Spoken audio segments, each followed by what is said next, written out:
ভোগের খিচুড়ি রান্না করব বলে আমি একটা তড়কা প্যান নিয়ে নিয়েছি। তড়কা প্যানে দারচিনি নিয়েছি, 5-6টা এলাচ নিয়েছি, 5-6টা লবঙ্গ নিয়েছি, শুকনো লঙ্কা নিয়েছি 5-6টা, আর ধনে আর জিরে নিয়েছি। এটাকে ড্রাই রোস্ট করে নেব।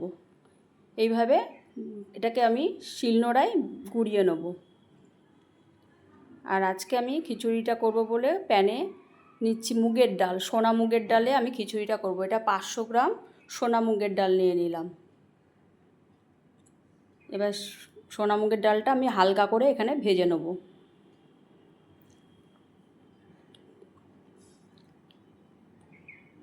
এবার আমি কতগুলো সবজি নিয়েছি যেগুলো আমি খিচুড়িতে ব্যবহার করব। ফুলকপি নিয়েছি, টমেটো কেটে নিয়েছি, ফুলকপি, টমেটো, আদা, 2 ইঞ্চি মতন আদা নিয়েছি, আর এখানে 8-10টা মতন আমি কাঁচা লঙ্কা নিয়েছি। প্যানে তেল গরম করে আমি ফুলকপিগুলো ভেজে নিচ্ছি। ফুলকপিগুলো আমার ভাজা হয়ে গেছে, আমি এগুলো একটা পাত্রে তুলে রাখছি। এবার ওই প্যানের মধ্যেই দিয়ে দিচ্ছি আমি জিরে। ফোড়নে জিরে দিলাম, 2টো তেজপাতা দিলাম, আর দিলাম 2টো লবঙ্গ, 4টে মতন ফাটিয়ে এলাচ দিলাম। এবার এটাকে আমি গ্যাসের ফ্লেমটা একদম লো ফ্লেমে করেই আমি এটাকে ভাজবো। এরপর আমি এখানে দিয়ে দিচ্ছি টমেটোগুলো, কেটে রাখা টমেটোগুলো আমি এর মধ্যে দিয়ে দিলাম। টমেটোগুলো গ্যাসের ফ্লেম কম করে আমি ভাজছি। এখানে নুন দিয়ে দিলাম। সন্দক লবণে আমি রান্নাটা করছি, ভোগের খিচুড়ি যেহেতু। টমেটোতে নুন দিলে নরম হয়ে যায়। হলুদ দিলাম 2 চামচ। 2 চামচ দিলাম লাল লঙ্কার গুঁড়ো। তোমরা ঝালটা যে যেমন খাও সেরকম দিও। আর এটা কালার হওয়ার জন্য আমি শুকনো লঙ্কাটা এখানে দিতে ভুলে গেছিলাম, তাই পাশে ফাটিয়ে দিয়ে দিলাম।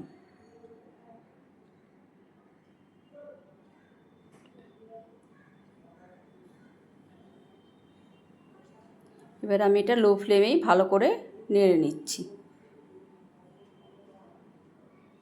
এবার একটা হাঁড়িতে সর্ষের তেল, অল্প পরিমাণ সর্ষের তেল দিয়ে আমি ওই আমার যে মশলাটা কষিয়ে রেখেছিলাম সেটা আবার দিয়ে দিচ্ছি।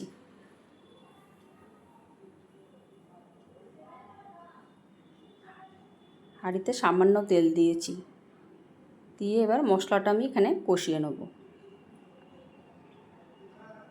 মশলাটা কষানো হয়ে গেলে আমি এর মধ্যে দিয়ে দেবো ভেজে রাখা মুগের ডালটা, ভালো করে ধুয়ে রেখেছিলাম, সেটাকে দিয়ে দিচ্ছি। 500 গ্রাম মুগের ডাল আছে এখানে। এরপর গোবিন্দভোগ চালটা আমি ধুয়ে রেখেছিলাম ভিজিয়ে, সেটাকে আমি দিয়ে দিচ্ছি। এটাও 500 গ্রাম আছে। এবার ভালো করে মশলার সাথে মিশিয়ে নিচ্ছি। চাল ডালটা মশলার সাথে আমি খুব ভালো করে মিশিয়ে নিচ্ছি। এবার আমি গরম জল করে নিয়েছি। আমি গরম জলেই পুরো রান্নাটা করব, আর অল্প অল্প করে বারে বারে গরম জল দেবো। ঢাকা দিয়ে লো ফ্লেমে আমি রান্নাটা করব। একবারে সব গরম জল আমি দিয়ে দেবো না, অল্প অল্প করে দেবো। আর এখানে দিচ্ছি সন্দক লবণ। ভোগের খিচুড়িতে আমি সবসময় ভোগের রান্নাতে সন্দক লবণ ব্যবহার করি। এখানে 2 চামচ আমি সন্দক লবণ দিলাম। আর টমেটোতে আগে আমি 1 চামচ দিয়েছিলাম। এবার চিনি দিচ্ছি রান্নাটা ব্যালেন্স করার জন্য। আর ভোগের খিচুড়ি একটু মিষ্টি মিষ্টি হলে ভালো লাগে।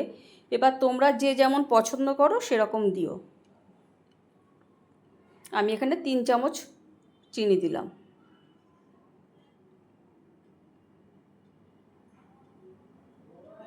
এবার ঢাকা দিয়ে আমি রান্নাটা করছি, লো ফ্লেমেই করব।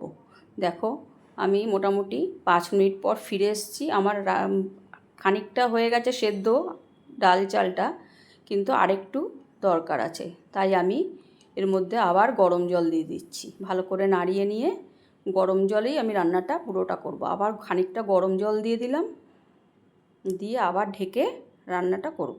ভালো করে তলাটা যাতে লেগে না যায় সেজন্য ভালো করে নাড়িয়ে নিতে হবে। এই সময় আমি ফুলকপিটাও দিয়ে দিয়েছিলাম। দেখো আমার মোটামুটি ভোগের খিচুড়ি রান্না রেডি। যে গুঁড়ো মশলাটা করে রেখেছিলাম সেটা দিয়ে দিয়েছি, ফুলকপিগুলো দিয়ে দিয়েছিলাম, আর ঘি দিয়েছি। 3 চামচ মতন ঘি দিয়েছি। আমার রান্নাটা পুরো কমপ্লিট হয়ে গেছে। তোমরাও এইভাবে